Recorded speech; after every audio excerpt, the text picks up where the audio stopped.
लखीमपुर नाम का गांव था। वहां पर एक चुड़ैल का साया था। वो चुड़ैल शादी की पहली एक रात दुल्हन के शरीर में प्रवेश कर जाती और दूल्हे और दुल्हन दोनों को मार डालती। उसी लखीमपुर गांव में शीला नाम की लड़की शादी करके आती है। उसका पति रमेश बहुत ही घबराया हुआ सा दिख रहा होता है। शादी की रात को रमेश दूसरे कमरे में जाकर सो जाता है। ये सब देखकर शीला अपनी सास चंपा के पास जाती है और बोलती है, क्या हुआ माँ जी? कल तक तो सब खुश थे, लेकिन आज मेरी डोली आते ही सब इतना घबरा क्यों गए? कहीं मुझसे कुछ गलती तो नहीं हुई? नहीं नहीं बेटा, भला तुझसे क्या गलती होगी? हम तो इस गांव में चुड़ैल को मिले श्राप के कारण दुखी हैं, जिसकी वजह से इस गांव में खुशियां आ ही नहीं पाती। चंपा की बात सुनकर शीला डरते हुए बोलती है, चुड़ैल का श्राप? आप मुझे पूरी बात बताइए माँ जी। फिर चंपा शीला को श्राप के बारे में बताने लगती है। एक गांव में रूपा नाम की एक लड़की रहती थी। रूपा बहुत ही सुंदर थी।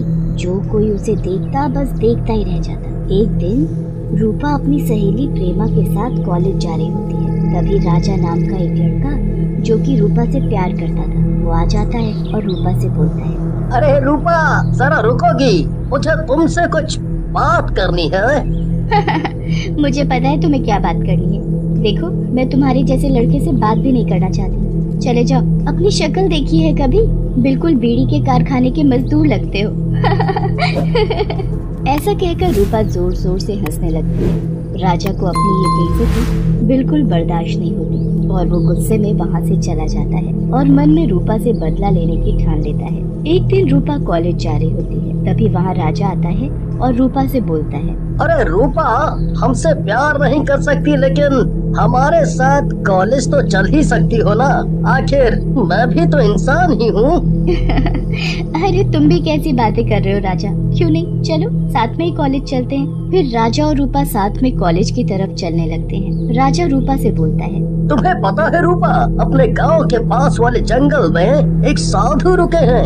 कहते हैं जब वो तपस्या करते हैं उन्हें कोई भी तपस्या से उठा नहीं सकता है। क्या बात कर रहे हो राजा? तपस्या तो महर्षि विश्वामित्र की भी भंग हो गई थी। चलो मैं देखती हूँ इनको। ऐसा कहकर रूपा साधु के पास जाती है और उनकी तपस्या भंग करने लग जाती है। राजा साधु से दूर ही छिप जाता है। थोड़ी देर में रूपा की वजह से साधु की तपस्या भंग हो जाती है और वो गुस्से में उठते हैं। दुष्ट लड़की, तो तूने मेरी तपस्या भंग की है, मैं तुझे छोड़ूंगा नहीं। इसमें नया क्या है? मुझे तो वैसे भी कोई नहीं छोड़ना चाहता साधु जी, मैं इतनी सुंदर जो हूँ। इतना घमंड दुष्ट लड़की, अपनी सुंदरता का। आज से तू कुरूप हो जाएगी, तेरी कोई शक्ल देखेगा ही नहीं। चुड़ैल बन जाएगी तू। साधु के श्राप के कारण रूपा कुरूप होने लगती है। ये देखकर रूपा घबराने लगती है और रोते हुए बोलती है, ये सब क्या हो रहा है? मैं ऐसे कैसे हो रही हूँ? मुझे माफ कर दो साधु बाबा, मुझे माफ कर दो। लेकिन साधु बाबा का गुस्सा शांत नहीं होता और वो वहाँ से चले जाते हैं। रूपा अपनी कुरूपता देखकर अपने आप को आग लगा लेती है और चुड़ैल बन जाती है। बस बेटा, तब से वो चुड़ैल बनकर घूम रही है और हर नई दुल्हन जो भी इस गांव में आती है वो उसके शरीर में घुस जाती है और दूल्हे और दुल्हन दोनों को मार डालती है। लेकिन माँ जी, किसी ने कुछ किया नहीं। उस पर सब जादू टोना बेकार है। वो चुड़ैल किसी के काबू नहीं आती। गांव वाले तो बहुत परेशान हो चुके हैं। फिर शीला वहाँ से चली जाती है। उसी रात जब रमेश सो रहा होता है, शीला रमेश के पास जाती है। ये देखकर रमेश डर जाता है और शीला से बोलती है, तुम मुझसे दूर रहो शीला, नहीं तो चुड़ैल आ जाएगी और तुम्हें और मुझे, हम दोनों को मार डालेगी। तो मुझसे दूर रहने के लिए शादी करके लाए थे मुझे? चलो इधर आओ। जैसे ही शीला रमेश को अपने पास खींचती है, वहाँ चुड़ैल आ जाती है और बोलती है, मेरे रहते हुए तेरी इतनी हिम्मत, तू अपने पति के पास जाएगी? आज तुम दोनों की मौत पक्की है। ऐसा कहकर चुड़ैल शीला के पास जाती है, लेकिन तभी उसे जोर का झटका लगता है। चुड़ैल दूर जाकर गिरती है। ये क्या लगा रखा है तूने अपने शरीर में? मैं तुझे छू क्यों नहीं पा रही? क्या जादू है ये? ऐसा कहकर चुड़ैल फिर से शीला की तरफ बढ़ती है, लेकिन फिर से उसे वही बिजली का झटका लगता है। ये देखकर चुड़ैल रमेश की तरफ बढ़ती है। तू मुझे जादू से डराएगी? हाँ? मैं तुझे नहीं छू सकती तो क्या हुआ, तेरे पति को तुम मार सकती हो ना। ऐसा कहकर चुड़ैल रमेश की तरफ बढ़ती है, लेकिन शीला उन दोनों के बीच में आ जाती है। आज तो तेरा पति तेरी वजह से बच गया। लेकिन तुम दोनों ज्यादा दिन नहीं बच पाओगे। ऐसा कहकर चुड़ैल वहाँ से गायब हो जाती है। अगली सुबह ये घटना पूरे गांव में जंगल की आग की तरह फैल जाती है और गांव वाले आकर शीला को घेर लेते हैं। तभी गांव के प्रधान जी वहाँ आते हैं। वाह मेरी बहादुर बच्ची, हमने सुना तुमने कैसे उस दुष्ट चुड़ैल से मुकाबला किया और ना सिर्फ अपनी जान बल्कि रमेश बेटे की जान बचाई। नहीं नहीं प्रधान जी, मैं तो सिर्फ अपने पत्नी धर्म का पालन कर रही थी। तभी वहाँ राणा नाम का एक गांव वाला आता है और शीला से कहता है, बेटी, उस चुड़ैल से आज तक कोई नहीं बच पाया है। केवल तुम ही हो जो उस चुड़ैल से मुकाबला कर सकती हो। पहली बार वो चुड़ैल किसी से डर कर भागी है। तुम ही इस गांव को उस चुड़ैल के प्रकोप से बचा सकती हो। तभी वहाँ रमेश आता है और बोलता है, गाँव वालों, ये मेरी पत्नी है। मैं नहीं चाहता ये किसी भी मुसीबत में पड़े। वो चुड़ैल वैसे भी बहुत शक्तिशाली है। फिर गांव वाले रमेश को समझाने की बहुत कोशिश करते हैं, लेकिन रमेश उनकी बात नहीं मानता और गांव वालों को वहां से जाने के लिए कहता है। उसी दिन गांव में फिर से एक डोली आती है। रात में दूल्हा, जिसका नाम राजू होता है, बहुत डरा होता है। वो अपनी पत्नी तुलसी से बोलता है, तुलसी, हम तुमको ब्याह तो लाए हैं, लेकिन इस चुड़ैल की वजह से अपना मिलन नहीं हो सकेगा।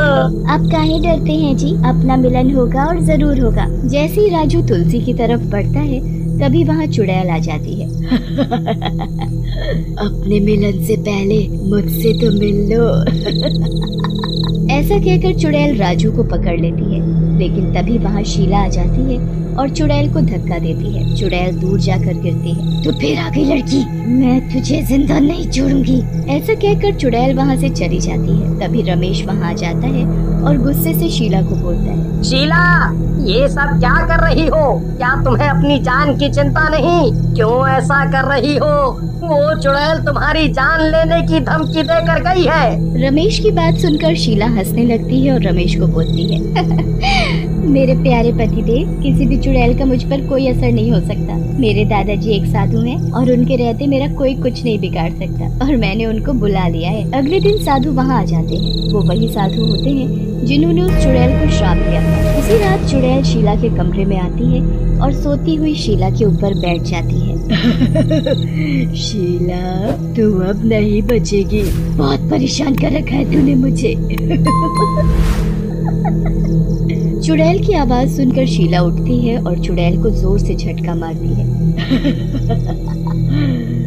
देखा, अब तेरा जादू भी मुझे कुछ नहीं कर पाया और तू और तेरा पति दोनों मरेंगे। तभी वहाँ साधु बाबा आ जाते हैं। उन्हें देखकर चुड़ैल डर जाती है और बोलती है, आप बाबा, आपके श्राप ने देखो मेरा क्या हाल कर दिया है, लेकिन अब मैं किसी को नहीं छोड़ूंगी। लेकिन साधु बाबा अपने जादू से चुड़ैल को बांध देते हैं और बोलते हैं, रूपा, तुम्हें अपनी सुंदरता का घमंड था ना, और उसी घमंड के कारण तुम्हारा ये हाल हुआ। न तुम मेरी तपस्या भंग करती, न ही तुम्हें मेरे गुस्से का शिकार बनना पड़ता। बाबा, मुझे आपसे कोई मलाल नहीं है, बल्कि दुख इस बात का है, मैं उस दुष्ट का कुछ नहीं कर पाई जिसने धोखे से मुझसे ये सब करवाया।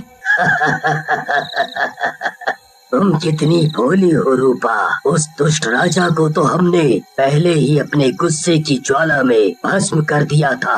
अब तुम भी इस चुड़ैल योनि से मुक्ति पाओ और लोगों को परेशान करना छोड़ो। बाबा, मुझे भी मुक्ति दो, मैं भी अब ऐसे नहीं रहना चाहती, मुझे माफ कर दो। साधु बाबा अपने हाथ को चुड़ैल के सिर पर फेरते हैं। चुड़ैल श्राप मुक्त हो जाती है और पहले की तरह एक आम लड़की बन जाती है और खुशी खुशी अपने घर वापस चली जाती है।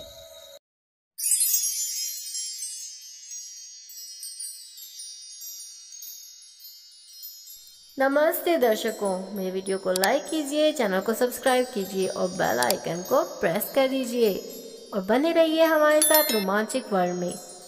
तो दोबारा मिलते हैं नई स्टोरी के साथ, तब तक अपना बहुत ध्यान रखिएगा। धन्यवाद।